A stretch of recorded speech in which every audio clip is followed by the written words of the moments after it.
Lilongwe Life Center was set up in 2007 to offer lifeline toward animals in distress, saving lives of individual animals, and wherever possible, release them back to the wilderness where they belong.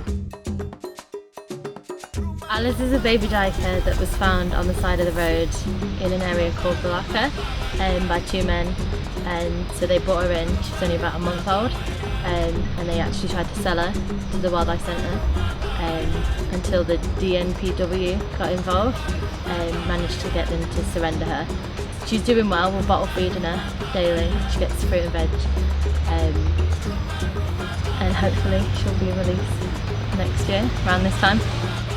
Every animal that arrives, in our case, is given a unique rehabilitation plan. For example, last year alone, we released 57 animals, including a troop of baboons, back into a national park. The hedgehog, his name is Dora, and she is an African pygmy hedgehog. She's 2 weeks old. We give her milk, and we try to give her some egg and some bugs, but she hasn't been eating them so far, but the milk, she's doing pretty good on the milk. When she gets big and older, we'll release her in this area, and it's a protected area, so she'll be quite safe, but also free. We are continuously taking in new rescue cases, many from pet and bushmeat trade, that are both sadly common in Malawi.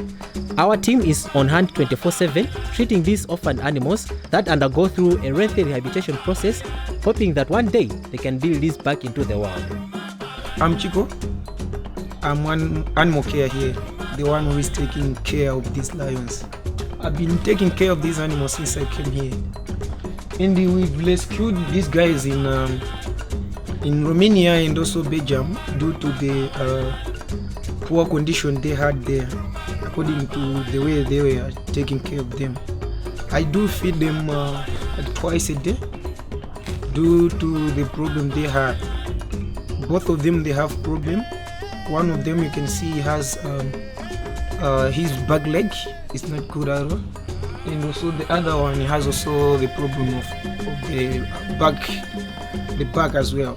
They have a better place to stay because they have a very big enclosure than other sanctuaries. Because there they had like a very small one, but here they can pretend like as if they are in the wild. We are very proud of the work that we do, and volunteers are integral in providing care to the animals at all stages of their rehabilitation, from orphan care to observation to integration, and even during the release of these animals to the wilderness.